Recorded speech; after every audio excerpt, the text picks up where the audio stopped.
ولا حول ولا قوة إلا بالله العلي العظيم. أشهد أن لا إله إلا الله وحده لا شريك له، وأشهد أن محمدا عبده ورسوله لا نبي بعده.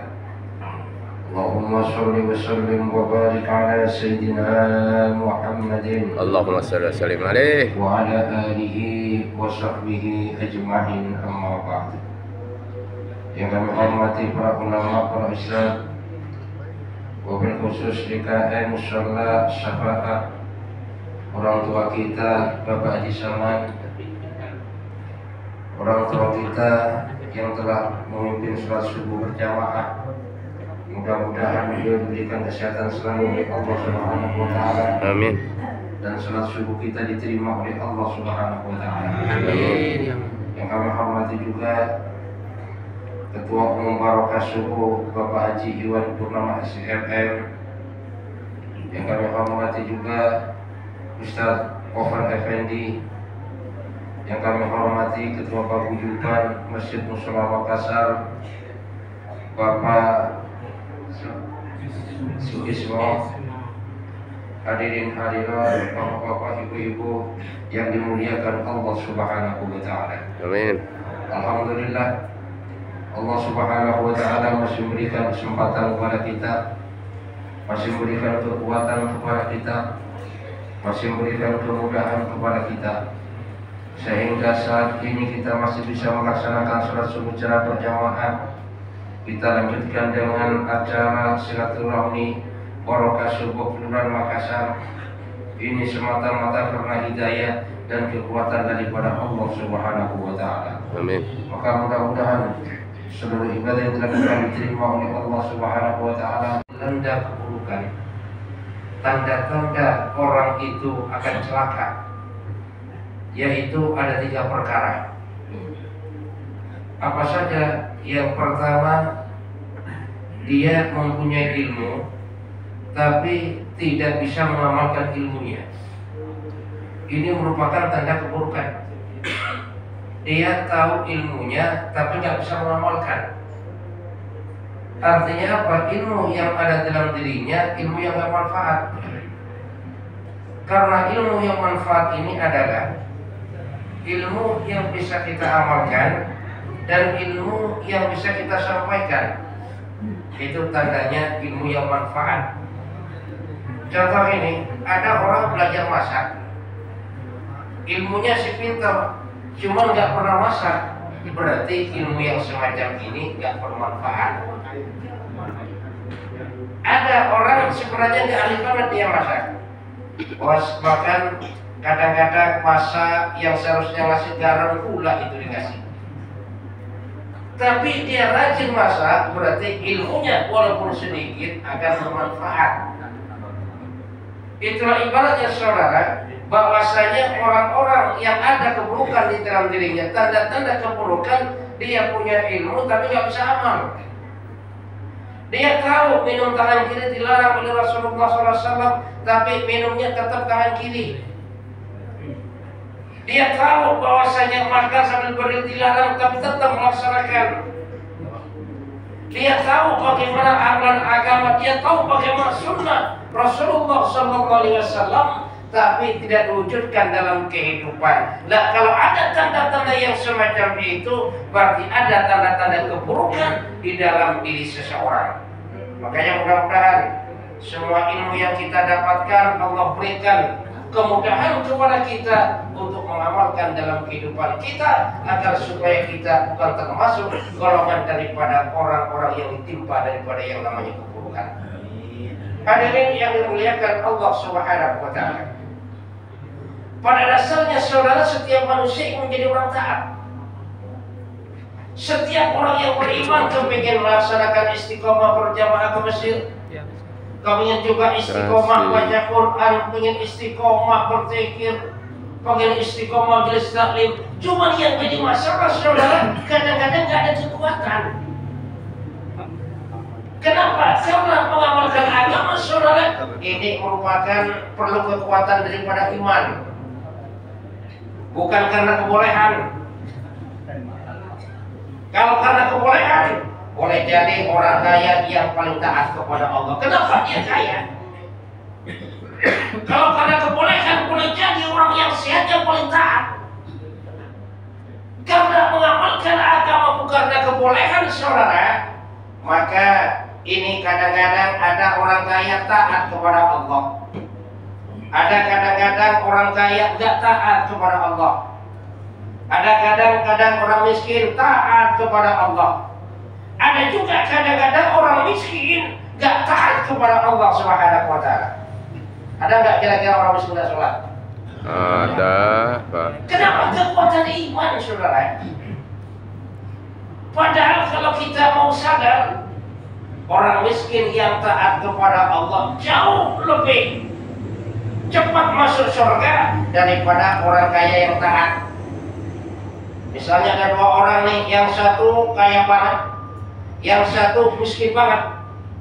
Sama-sama taat kepada dunia akhirat, yang miskin jauh lebih cepat masuk surga daripada yang kaya.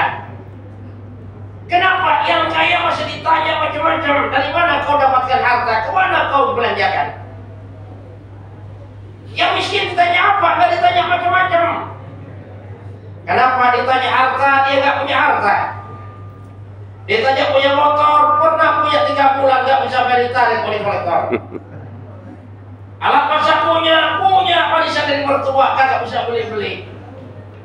Apalagi gak punya apa-apa lagi, udahlah secepatnya kamu masuk surga. Orang miskin, saudara, yang taat kepada Allah jauh lebih cepat masuk surga daripada yang namanya orang kaya.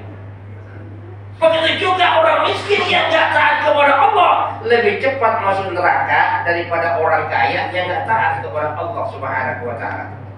Makanya mudah-mudahan, Pak, kita baik secara sebagai orang kaya maupun miskin tetap menjadi orang-orang yang taat kepada Allah Subhanahu wa Ta'ala. Amin. Hadirin yang dimuliakan Allah Subhanahu wa Ta'ala, mengamalkan agama perlu iman dan ilmu, saudara. Jadi iman dan ilmu ini, Pak, ibaratnya iman ini ibaratnya kaki sebagai penggerak, ilmu ibaratnya mata yang bisa menunjukkan. Sehingga apa? Ada orang punya mata, cuma nggak punya kaki, nggak bisa tuh kemana-mana. Dia bisa lihat ini, bisa lihat itu, bisa komentar, bisa, cuma nggak bisa bergerak. Bahkan kalau seandainya ada gempa sekalipun, dia bisa komentar, tapi dia nggak bisa pindah kemana-mana. Kenapa? Punya mata, nggak punya kaki. Ada orang punya kaki, nggak punya mata. Biasanya kalau orang punya kaki, Pak, dia nggak bisa lihat, ini masih bisa jalan kemana-mana. Mungkin kita banyak lihat tukang kerupuk yang dia nggak bisa lihat, cuma bisa jalan kemana-mana. Kenapa? Kaki ada. Itulah ibaratnya, iman ini ibaratnya kaki, ilmu ibaratnya mata. Orang ilmunya tinggi, cuman imannya lemah, gak akan mampu untuk amal agama. Dalilnya tahu, sholat berjamaah dalilnya tahu, baca Quran dalilnya tahu, mengamalkan sunnah dalilnya tahu, berbagai macam ilmu dia tahu. Karena dasar iman lemah, saudara, maka tidak bisa mengamalkan daripada ketaatan kepada Allah Subhanahu wa Ta'ala. Sehingga ilmu yang tinggi nanti diperjualbelikan. Sehingga ilmu yang tinggi itu maka dibuat macam-macam. Karena sebagai ulama, Pak, ulama ini kan ibarat singa. Kapan ulama ini bisa ganas? Kapan singa itu bisa ganas? Apabila singa itu dikasih makan cuma nggak mau. Singa dikasih tapi nggak mau. Kenapa? Cari makan sendiri dia. Lah kalau ada singa yang semacam ini, saudara, singa yang nggak bisa diajak kompromi. Tapi kalau singa bukan dia dikasih makan, bahkan minta makan, saudara, maka singa yang semacam ini mudah dibuat mainan. Jangankan sama orang tua, saudara, sama anak kecil saja itu bisa buat mainan. Bahkan di kerangkeng. Kalau sudah di kerangkeng udah nggak berdaya apa-apa, dia kepingin, dia kesana, cuma gak ada kekuatan. Kenapa? Dikerangkeng saudara, diikat saudara, sehingga kalau ada singa yang semacam ini, hanya namanya aja singa, tapi pada dasarnya sudah tidak ada fungsinya lagi. Memang makan dikasih, pengen daging dikasih, kepingin ini dikasih, cuma nggak berfungsi. Hadirin yang dimuliakan Allah Subhanahu wa Ta'ala, kenapa nggak berfungsi? Karena singa ini singa yang bisa diajak kompromi, singa yang bisa dikendalikan. Beda dengan singa yang tidak bisa diajak kompromi, beda dengan singa yang tidak bisa dikendalikan, gak mau dikasih makan dan makan dia cari sendiri. Hadirin yang dimuliakan Allah Subhanahu wa Ta'ala. Makanya yang kedua saudara, tanda-tanda orang yang dilanda keburukan itu, yaitu dia ada kesempatan berteman dengan orang-orang baik, tapi dia gak manfaatin. Dia lebih suka berteman dengan orang-orang buruk. Ini tanda-tanda orang yang ditimpa keburukan. Banyak orang-orang baik tapi nggak mau berteman dengan orang baik, carinya temannya orang buruk. Padahal teman ini punya pengaruh sangat luar biasa. Makanya Rasul sampaikan al-mar'u 'ala dini khalili. Jadi seseorang itu punya pengaruh daripada temannya. Siapa temannya, itulah dia.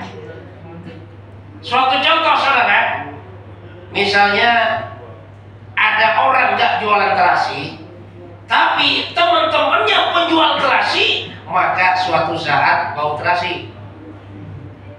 Ada orang nggak jual minyak wangi, cuma teman-temannya penjual minyak wangi, maka orang ini akan bau wangi. Kenapa? Teman punya pengaruh yang sangat luar biasa. Misalnya ada orang malas ke masjid, bagaimana caranya? Bertemanlah dengan orang-orang masjid, berteman dengan marbot masjid, berteman dengan imam, berteman dengan tukang azan, berteman dengan jamaah masjid. Yang malas ke masjid pun, maka dia akan jadi tertarik ke masjid. Kenapa? Berteman dengan orang-orang masjid. Kalau dia gak bisa ke masjid, malas ke masjid, bertemannya dengan orang-orang yang gak pernah ke masjid, maka semakin jadi tuh. Saya sih pengen ke masjid, cuman saya malas berteman-teman orang masjid, jadi tambah itu orang. Pengaruh teman sangat luar biasa saudara. Lah makanya selagi masih ada teman-teman yang baik, kita dekat dengan orang-orang yang baik. Karena yang namanya orang baik dalam berteman tidak memanfaatkan, tapi memberi manfaat, itu orang baik tuh. Bahkan kalau kita berteman dengan orang baik saudara, saat kita susah, maka diperhatikan oleh orang baik tadi. Kenapa? Teman kita baik. Tapi kalau kita berteman dengan orang-orang gak baik, maka ini kan isinya kepentingan. Sehingga di saat kita kaya, semuanya pada dekat. Cuma di saat susah, semuanya pada nyuekin. Kenapa? Karena kepentingan. Makanya kalau berteman dengan orang-orang baik, saat susah diperhatikan, semuanya serba dibantu. Kenapa? Baik temannya. Kenapa? Karena teman-teman yang baik saudara adalah teman yang akan membawa bersama-sama dari dunia sampai akhiratnya Allah Subhanahu wa Ta'ala. Makanya orang yang temannya baik ahli masjid, di dunia berteman, di surga pun juga berteman saudara. Hadirin yang dimuliakan Allah Subhanahu wa Ta'ala. Sehingga kalau kita berteman dengan orang baik, maka hati adem. Kenapa? Orang baik Pak, walaupun marah, ucapannya astagfirullah. Ini orang baik. Subhanallah, Allah. Marahnya ucapannya tasbih, marahnya berzikir. Ini orang baik. Nah, tapi kalau teman-teman kita nggak baik ya saudara, jangankan waktu marah, waktu bercanda aja nyumpain. Coba, jangankan waktu marah, waktu ngobrol biasa saja nyumpain. Itu teman-teman yang nggak baik, teman-teman lalai. Lalai itu kan goflah. Goflah bahasa Arab kan. Jadi kalau diadopsi Indonesia itu gaple. Jadi gaple ini termasuk adopsi daripada bahasa Arab goflah. Makanya orang-orang yang suka main gaple ini termasuk golongan daripada orang-orang lalai.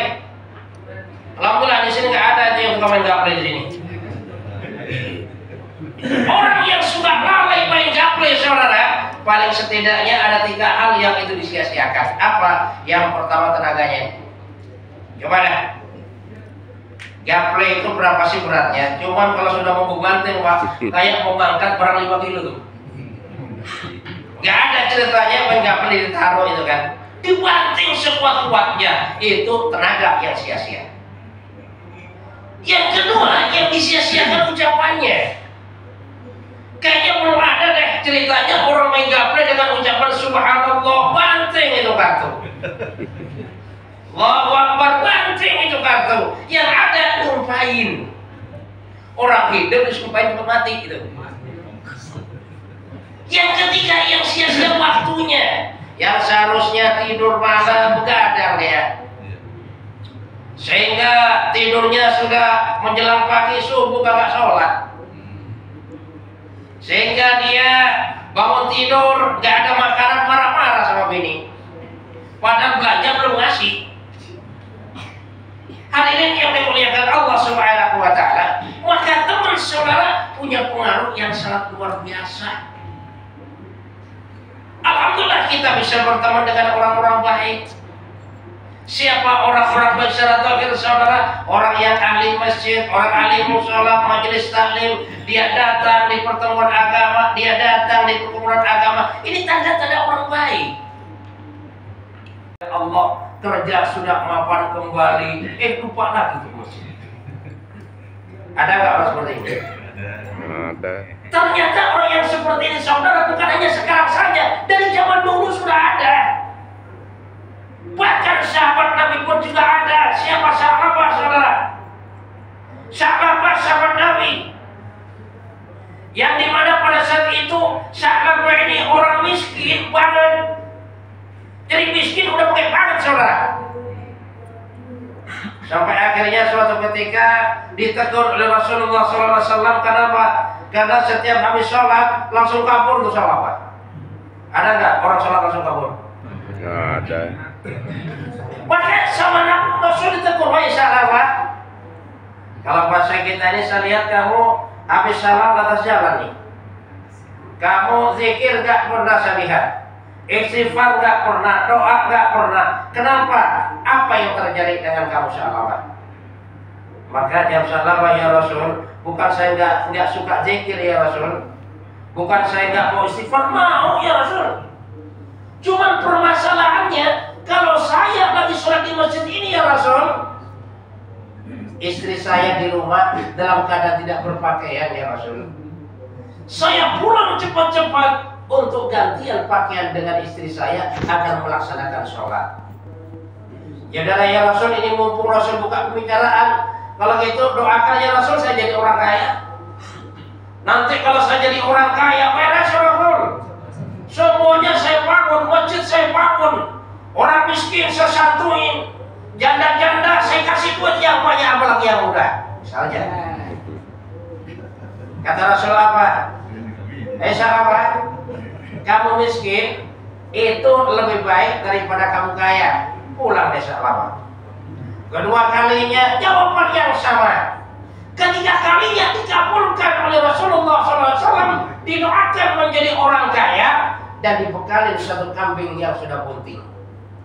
Makanya semakin hari semakin banyak itu kambing. Semakin sibuk dengan kerjaannya, semakin perek itu ke masjid. Yang biasanya kelihatan 5 waktu diskon dari 3 waktu.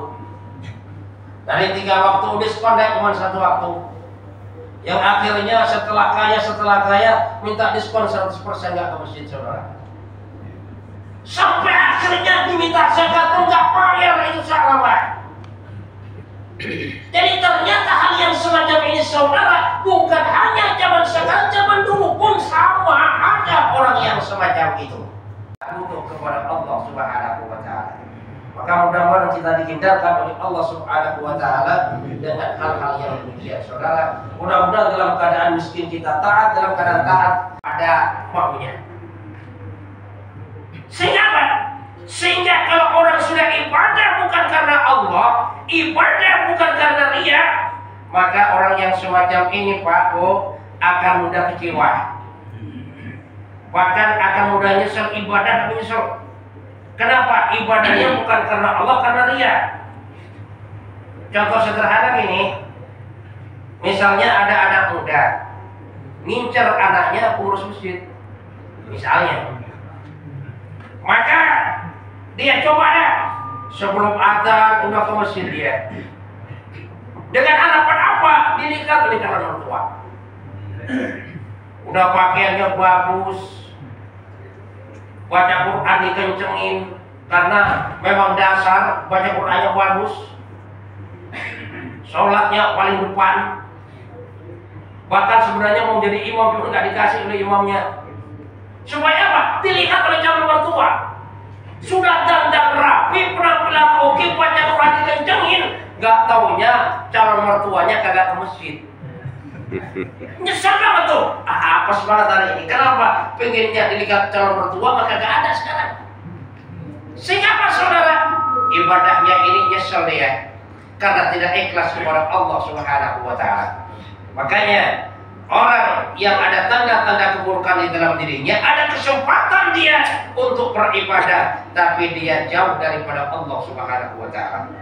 Apalagi Pak, kita di Jakarta Pak, mau majelis taklim tiap malam ada.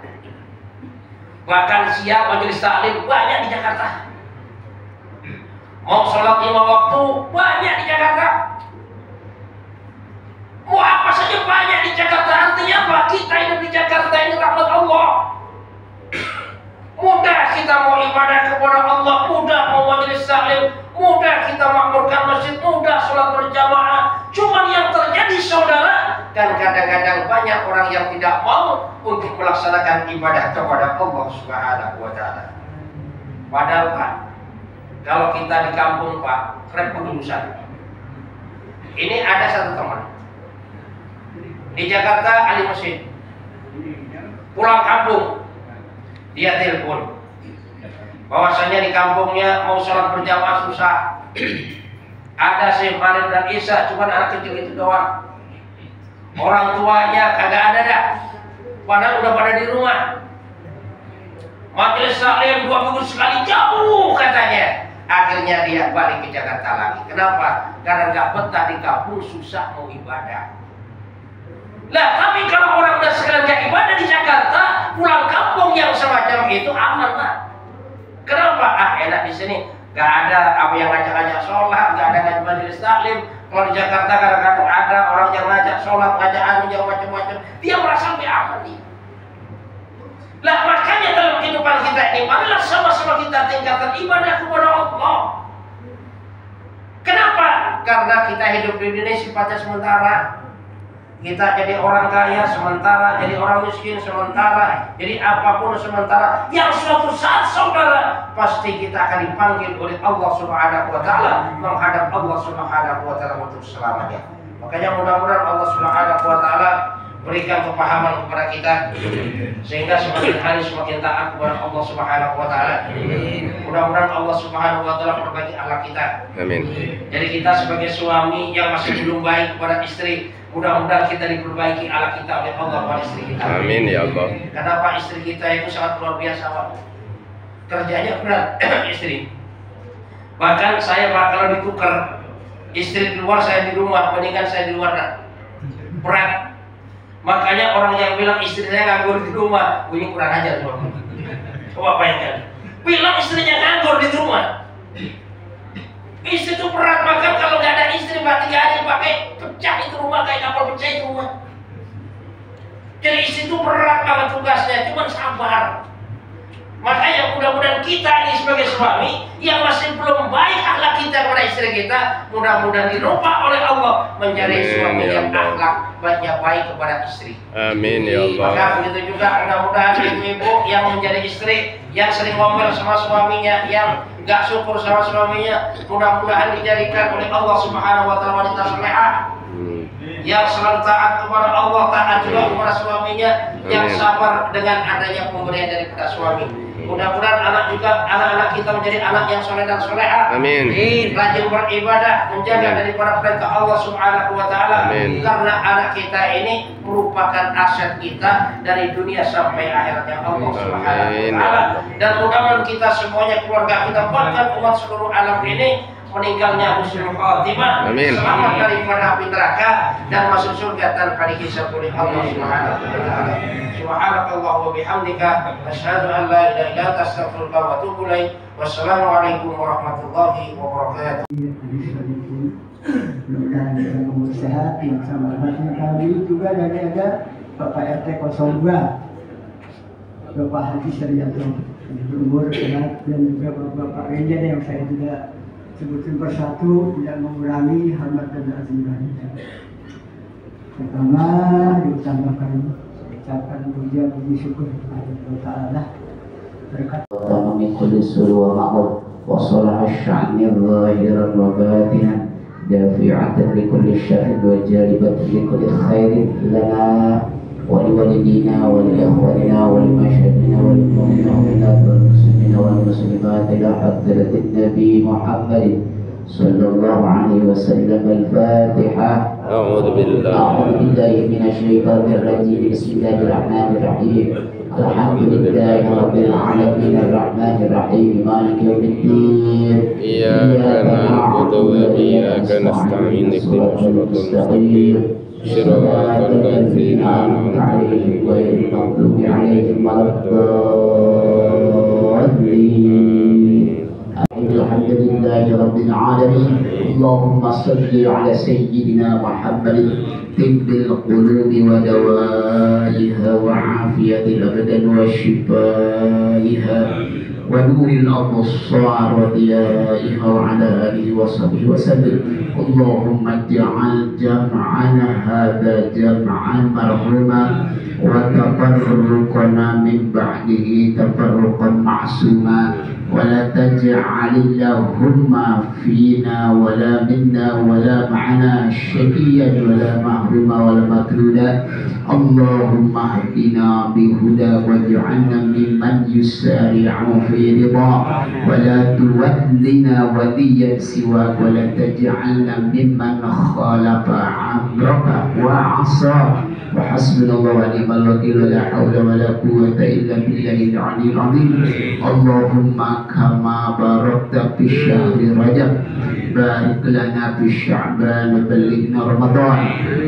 A'inna 'ala siyam wal qiyam wa qiraatil Qur'an wahfadna minadh dhunubi wal atham. Rabbana hab lana min azwajina wa dhurriyyatina qurrata a'yun waj'alna lil muttaqina imama.